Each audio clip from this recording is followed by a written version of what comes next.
بسم اللہ الرحمن الرحیم۔ روزے کی حالت میں سر میں تیل ڈالنے سے روزہ نہیں ٹوٹتا۔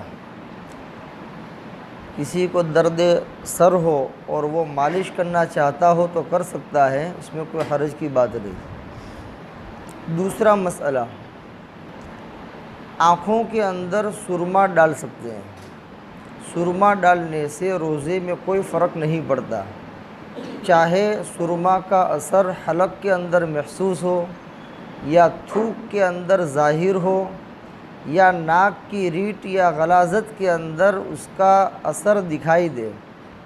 اس کے باوجود جو ہے روزہ نہیں ٹوٹتا، روزہ اپنی حالت کے اوپر باقی رہتا ہے۔ اسی طرح آنکھوں کے اندر درد ہے اور اس کے لیے دوائی ڈالنے کی ضرورت پڑی تو دوائی ڈال سکتے ہیں، تیل ڈال سکتے ہیں، ٹیپا جس کو ہم کہتے ہیں وہ ڈال سکتے ہیں، اس سے روزے میں کوئی فرق نہیں پڑے گا آنکھوں کے اندر۔ تیسرا مسئلہ، جتنی بھی سونگھنے کی چیزیں ہیں، خوشبو ہیں، ہر قسم کے عطر، ہر قسم کے پرفیوم، اسی طرح پھول ہیں، گلاب کا پھول، چنبیلی کا پھول، نرگس کا پھول، جتنے بھی پھول ہیں ان تمام پھولوں کو سونگھ سکتے ہیں، اس میں کوئی حرج کی بات نہیں ہے۔ اسی طرح کیوڑا آتا ہے، اس کو بھی سونگھ سکتے ہیں۔ بہرحال سونگھنے کی جتنی بھی چیزیں ہیں اس کے سونگھنے میں کوئی حرج کی بات نہیں ہے، روزے میں کوئی فرق نہیں پڑے گا۔ اور ایک مسئلہ، روزے کی حالت میں اگر مکھی یا مچھر یا راستے کا غبار، جس کو ہم مٹی کہتے ہیں، دھول کہتے ہیں، راستے کا غبار، مٹی یا دھواں اگر منہ کے اندر چلا گیا تو اس سے روزے میں کوئی فرق نہیں پڑے گا، روزہ اپنی حالت کے اوپر باقی رہے گا۔ اسی طرح کتاب الفقہ علی مذاہب الاربعہ جلد اول صفحہ نمبر 922 کے اوپر اس مسئلے کو تفصیل کے ساتھ لکھا گیا ہے کہ راستے کا غبار، آٹے کی چھاس، آٹا یعنی لوٹ جس کو کہتے ہیں، لوٹ کے جو باریک باریک ذرات ہوتے ہیں اس کو آٹے کی چھاس کہا جاتا ہے۔ تو راستے کا غبار، آٹے کی چھاس، اسی طرح مچھر، مکھی وغیرہ کے منہ میں چلے جانے سے روزے دار کے روزے میں کوئی فرق نہیں پڑے گا، اس لیے کہ ان چیزوں سے بچنا مشکل ہے، اس وجہ سے روزے میں کوئی فرق نہیں پڑے گا، روزہ اپنی حالت کے اوپر باقی رہے گا۔ عالمگیری کے اندر اور کچھ اضافہ ہے کہ کسی چیز کے پیسنے یا کسی دوائی کے کوٹنے کا جو غبار ہوتا ہے یا اس کا جو مزہ ہوتا ہے، اگر حلق کے اندر چلا جائے یا اس کا مزہ محسوس ہو حلق کے اندر، تب بھی روزہ فاسد نہیں ہوگا، روزے میں کوئی فرق نہیں پڑے گا۔ لیکن یہ ساری چیزیں اس وقت ہیں جب کہ یہ خود بخود چلی جائیں، لیکن اگر کسی آدمی نے بتکلف اپنے اختیار سے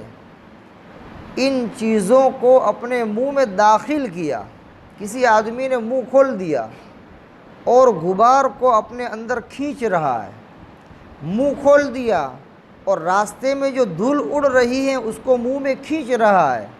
اسی طرح کوئی مکھی مچھر جہاں اس کا جمگٹا ہے وہاں منہ کھول کر کے جو ہے اس کو اپنے اندر کھینچ رہا ہے اور اس کو اپنے جسم کا لقمہ بنا رہا ہے، یا یہ کہ کہیں دوائی پیسی جا رہی ہے یا جو ہے آٹے کی چھاس اڑ رہی ہے وہاں خود جاتا ہے اور منہ کھول کر کے اس کو اپنے اندر داخل کرتا ہے، تو اس صورت کے اندر اس کا روزہ فاسد ہو جائے گا۔ تو ایک چیز ہوئی داخل ہونا اور ایک چیز ہوئی داخل کرنا، تو کسی چیز کے داخل ہو جانے سے جو ابھی بیان کی گئی ان میں سے کسی ایک بھی چیز کے داخل ہو جانے سے روزے میں کوئی فرق نہیں پڑے گا، لیکن اپنے اختیار سے بتکلف اگر کسی چیز کو داخل کر رہا ہے تو اس صورت کے اندر روزہ فاسد ہو جائے گا اور روزے کی قضا لازم ہوگی۔ اور ایک مسئلہ، ایک آدمی سویا ہوا تھا، اس کو احتلام ہو گیا، یا یہ کہ بیوی سے ہم بستری کر لی تھی اور غسل باقی تھا، صبح اٹھا اور اسی ناپاکی کی حالت میں اس نے سحری کر لی، روزہ رکھ لیا، تو ناپاکی کی حالت میں روزہ رکھ لینے سے روزہ ہو جائے گا، روزہ مکروہ بھی نہیں ہوگا اور روزہ فاسد بھی نہیں ہوگا، روزہ رکھے گا، روزہ ہو جائے گا۔ لیکن اس آدمی کے لیے فجر کی نماز کا وقت نکلنے سے پہلے پہلے غسل کرنا ضروری ہے۔ اگر اس نے غسل کرنے کے اندر تاخیر کی، اتنی تاخیر کی کہ فجر کی نماز کا مکمل وقت گزر گیا اور گویا کہ اس کی فجر کی نماز قضا ہو گئی، اتنی تاخیر کی، اور بعد میں اب حضرت والا سورج نکلنے کے بعد غسل فرما رہے ہیں، تو اس صورت میں روزے میں کوئی فرق نہیں پڑے گا، لیکن تاخیر سے غسل کرنے کی بنیاد پر وہ گنہگار ہوگا۔ اس لیے یہ مسئلہ خاص طور پر دھیان میں رکھیں کہ عامداً رات کو کبھی ہم بستری ہو گئی، یا جن کی شادیاں نہیں ہوئی ہیں احتلام ہو گیا، پتہ نہیں ہے، اور رات میں آدمی کو جلدی سے ہمت بھی نہیں ہوتی ہے غسل کرنے کی عامداً، اس نے سوچا کہ چلو صبح میں دیکھ لیں گے، فریش بھی ہو جائیں گے اور غسل کا غسل ہو جائے گا۔ اب ہوا ایسا کہ